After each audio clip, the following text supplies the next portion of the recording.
কাঁদছো কেন? কষ্ট হচ্ছে মায়ের কান্না দেখে? হ্যাঁ, কেঁদো না। তুমি ভয়ে ঘরে থাকতে পারো না? হ্যাঁ, মায়ের কান্না দেখে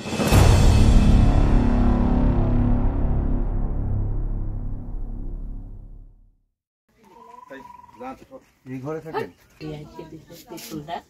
তিরপল উপরে দিয়ে রাখছেন? তিরপল তারপরে মনে করেন বৃষ্টি আসলে পানি পড়ে। এখন তো বৃষ্টির সময়, কালকেও বৃষ্টি হয়েছে, সবাই থাকি। মেয়ে নিয়ে থাকেন? আপনার মেয়ে তো কয় ছেলে মেয়ে আপনার? তিনটে বড় মেয়ে, ছেলে হয়েছে 8-9 বছর ধরে। তাহলে এইটা ঘর, এইরকম ঘরে কতদিন ধরে বসবাস করছেন? তা তো 12-13 বছর এইরকমই অবস্থা? ঘর এরকমই আছে, মানে এইবার আবার দাবিয়ে গেছে বেশি। তাছাড়া আগের টানি পানি পড়ে, এইভাবেই আছি। করো তুমি? আচ্ছা, তো আপনার তাহলে সংসারটা চলে কিভাবে? সংসারটা এখন আমি বেকার, বাড়িওয়ালাই চলায়। মানে উনি অন্যের বাড়িতে কাজ করে? অন্য কাজ করে। তো কিছুটা অনেকটা শারীরিক প্রতিবন্ধীর মতন হয়ে গেছেন। আমি প্রতিবন্ধী, আমি তো প্রতিবন্ধী। মানে আপনার পাটা দেখলাম বাঁকা বাঁকা, আর আমি কাজ করতে পারি না। তো একদিন ধরে কাজ করে আসি, পরের দিন পা। আর আপনার এক মেয়ে কলেজে পড়ে? পা খালি জিলিপ করে কাটায়, পরের দিন আমি হাঁটতে পারি না। আমার কোনো সামর্থ্য নেই যে আমার কিছু আছে ওইটা করি। আমি হলো ঘরটা একটু সাফাই করবো, পারিনি। দেখি একটু ঘরটা দেখি। আমি তো ঘর দেখে আশ্চর্য হচ্ছি।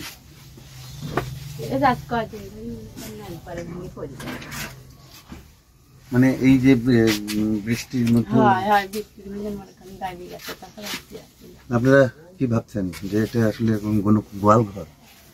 আসলে এখনকার দিনে কোনো গোয়াল ঘরেও মানে এইরকম অবস্থা তৈরি, মানে পারলে সেই যারা গরু বাড়িতে রাখেন তারা সেই জায়গাটায় পারলে কার্পেট বিছিয়ে দেবেন, এরকম একটা অবস্থা। কিন্তু এইখানে মানুষ থাকে। এখন গরুর খামারগুলো বা বিভিন্ন জায়গায় দেখলে মনে হয় যে মানুষের চেয়ে তাদের যত্ন বেশি, অথচ আমরা সৃষ্টির সেরা জীব। আজকে আমি এই পরিবারটির এখানে এসেছি, সেলিম চাচা এবং এই চাচির বাড়িতে।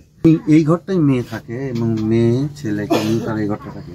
এবার আমি একটু আপনাদেরকে বোঝাই বা দেখাই যে এই যে এইরকম এখানে এই মেয়েটা থাকে, তার ভাই থাকে এবং এই চাচি থাকে।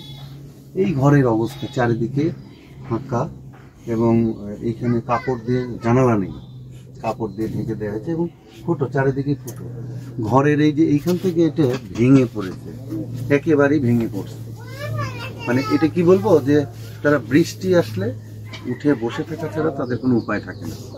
এটা চাটমোহর উপজেলার মধ্যেই এবং পৌরসভার খুব কাছাকাছি একটা গ্রাম। আমি সঙ্গত কারণে আমি এই ঠিকানাটা মানে ভিডিওতে নিয়ে আসছি না, এই জন্যই কিছু ইউটিউবার এবং কিছু ইউটিউবারই বলবো যে তাদের অত্যাচারে, মানে আজকে আমি এখানে কাজ করে যাব, কাজ করে যাওয়ার পরে এইটা দেখার পরে তারা এসে আবার নানান বাহানা বা নানান রকম ভ্রান্ত ইয়ে করবে, তাতে করে কাজের ব্যাঘাত ঘটে। তো এই যে অসহায় দরিদ্র পরিবার, আপনারা শুনলেন তাদের মুখে কথা, তাদের কথাটা শুনলাম যে অসহায় দরিদ্র পরিবার কিভাবে সংসার চালায়।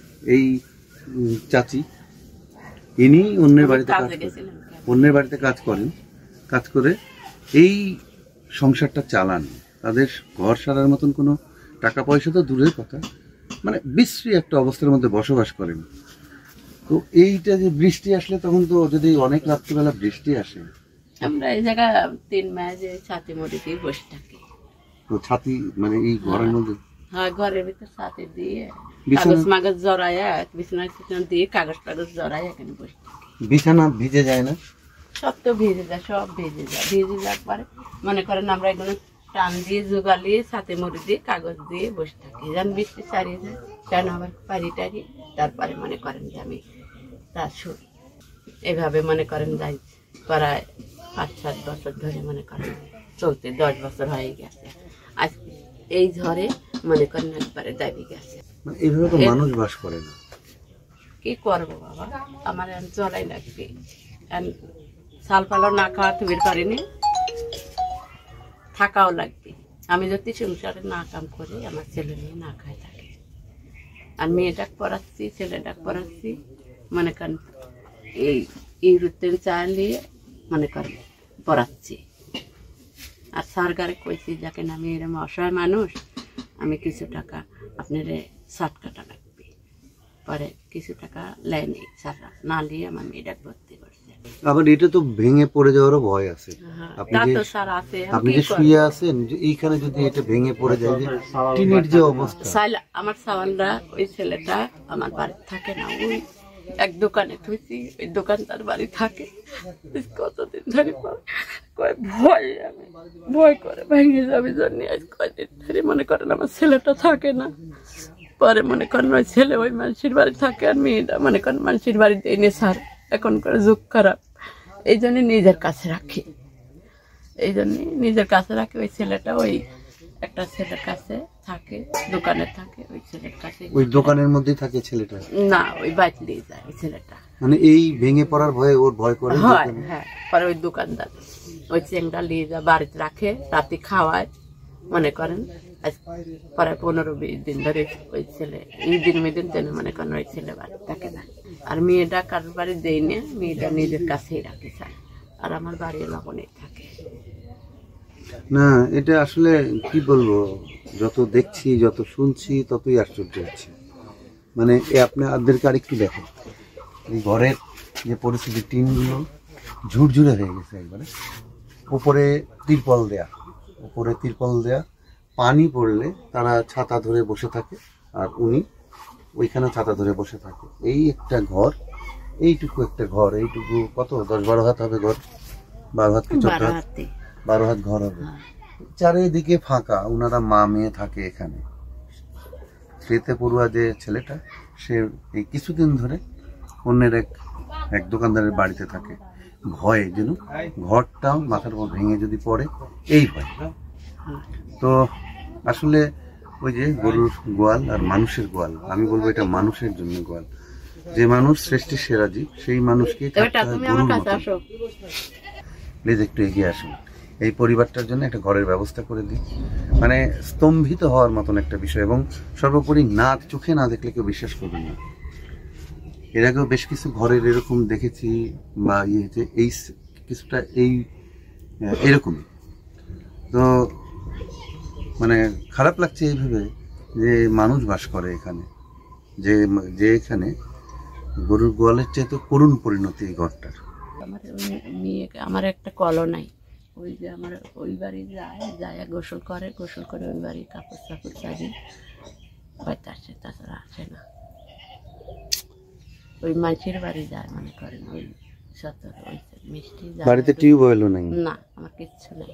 মাছের বাড়ি যায় গোসল করে, মাছের বাড়ি মনে করেন কাপড় চোপড়ে, যে পাশের বাড়ি আছে, পাশের বাড়ি থয়, আমার বাড়িতে কাপড় চোপড়ও নেই। দেখতেছেন সব একবারে। এখন কি হলে ভালো হয় আপনাদের?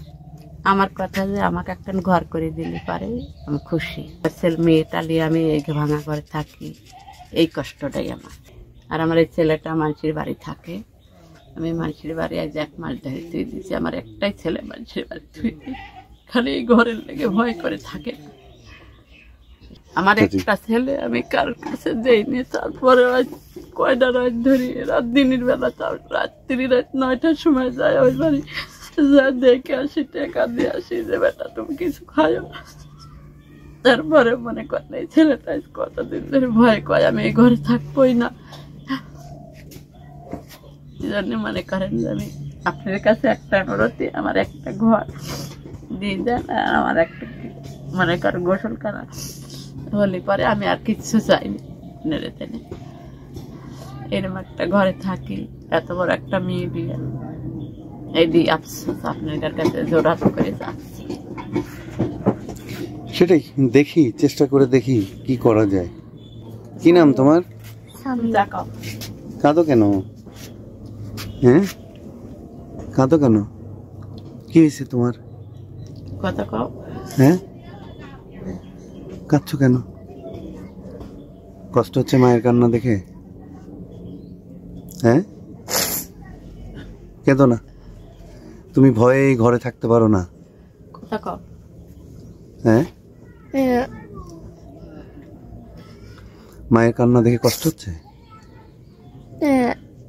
এই শিশুটির মনের মধ্যে জমে আছে। তুমি চিন্তা করো না, দেখা যাক তোমার ঘরের কি করতে পারি। তুমি মা আম্মুর কাছেই আবার থাকবা।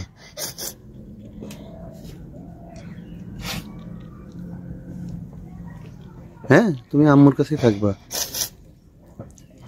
টেনশন করো না, চিন্তা করো না, দেখা যাক কি হয়, আমরা আছি তো।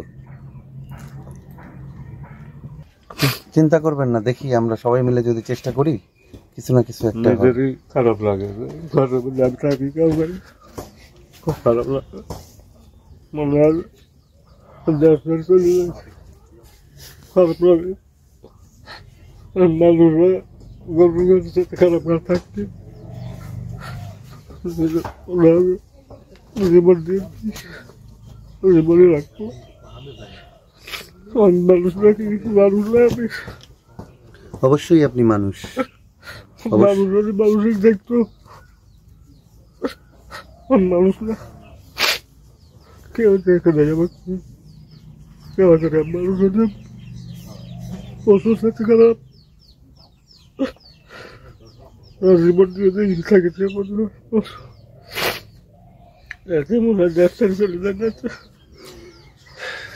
আসলে এই বর্তমানে এই বাস্তবতায় এইভাবে এমন ঘরে কোনো মানুষ বাস করে না। প্লিজ একটু এগিয়ে আসুন এই মানুষটার বা এই পরিবারটার জন্য।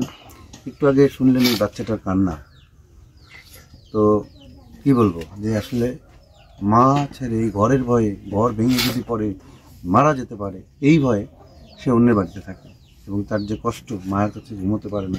7-8 বছর বয়স, 8-9 বছর বয়স ছেলেটা। তো আপনাদের প্রতি আপনাদের সবার প্রতি অনুরোধ, আপনারা সবাই, আমরা সবাই মিলে যদি একসাথে কাজ করি, এখানে একটা ঘর বানিয়ে দেয়া, একটা টিউবওয়েল করে দেয়া, এটা কোনো বিষয়ই না।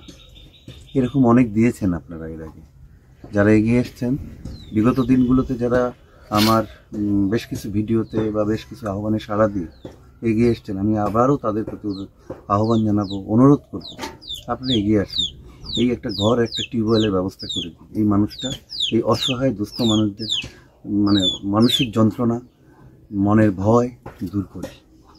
আপনারা দোয়া করেন আমার লাগে, আমার লাগে। ঠিক আছে, সমস্যা নেই। মনে করেন এই খাতা কাপড় নিয়ে সবাই মনে করেন বসে থাকি, ওই মেয়েটা কোনের শুনে আজ কিছুদিন ধরে মনে করেন ওই বৃষ্টি এখানে আমি শুনে এই জায়গাটা মেয়ে ছয় একার দিন কই কি রাত্রিবেলা ওখানে থাকো না, তুমি এই বৃষ্টি থাকো, মেয়ে মধ্যে নিয়ে আমি থাকি এইভাবে। ভাঙাচোরা ঘর হঠাৎ করা যায় না, মেয়ে ওই বৃষ্টি একজন শয়তানি করে হাতে দিল, সব মনের ব্যাপার। এই জন্য মনে করেন 3 দিন ধরে আমরা 100 পরে করাই। এই পরিবারের যে কর্মঠ ব্যক্তি সালিম কাকা, উনি হচ্ছে প্রতিবন্ধী, তার গায়ে তেমন শক্তি। আগে যখন ছোটবেলায় দেখছি তখন সে গাছ টাছ কাটতো, কিন্তু এখন তার শারীরিক অবস্থা মানে খুবই খারাপ। ওই অনেকে আমরা যারা ব্যবসা করি, ছোটো মোটো ব্যবসা করি, ছোটো গাছ যখন কিনি, যেগুলি তার সামর্থ্যের ভিতরে, সপ্তাহে হয়তো 1 দিন সে কাজ করে। আর আমাদের ওই কাকার স্ত্রী, মানে ওই কাকি মূলত বিভিন্ন বাড়ির কাজ টাজ করে, মানুষের জমির কাজ টাজ করে যে টাকাটা পায়, তার 3টে মেয়ে ছিল, একটা ছেলে, 2টে মেয়ে সবাই মিলে সহযোগিতা করে বিয়ে দিছে। এখনো একটা মেয়ে বিয়ের উপযুক্ত আর একটা ছেলে আছে, এবং তার ঘরের অবস্থা এত করুণ, আসলে এটা আমরাও সেইভাবে জানতাম না। জানার পরে মানে নিজেরই কষ্ট লাগে যে এইভাবে কি মানুষ বসবাস করতে পারে। আর আপনার মাধ্যমে আমার বিত্তবান যারা, সমাজে যারা বিত্তবান, যাদের মানুষকে সহযোগিতা করার মন মানসিকতা, এরকম লোকের কাছে আমাদের আহ্বান, সবাই মিলে সহযোগিতা আমরা নিজেরাও করবো, আপনারাও করে এই ফ্যামিলিটিকে বাঁচানো যায় কিনা। করুণ অবস্থা, এর মানে মতো খাবারই জোটে না। এই যে ঘর করবি, এই করবি, এটা করার মতো তার কোনো সমর্থ নেই। সে যে 3 বেলা প্রতিদিন, হয়তো আমার ধারণা 3 বেলা সে খাইতেই পারে না, হয়তো 2 বেলা খায় থাকে এরকম। এই যে তারা তো মা মেয়ে থাকে এই ঘরে, তাদের তো কিন্তু বিষয়টা লজ্জারও, কেননা যে আমাদেরও ঘরে মা বোন আছে। এটা সবচেয়ে বড় লজ্জার বিষয়। আর এটা মানে এটা মানুষের মৌলিক অধিকার, একটা বাসস্থান, কিন্তু সেই যে অবস্থা, এই জায়গায় তো আসলে মানুষের যে মানে পশু পাখি রাখে সেরকম পরিবেশ এই জায়গায় নেই ঘরের ভিতরে। তো আশা করি অবশ্যই সবাই সহযোগিতা করলে পরে এই পরিবেশ চেঞ্জ করা সম্ভব আপনার মাধ্যমে। ঠিক আছে, ধন্যবাদ।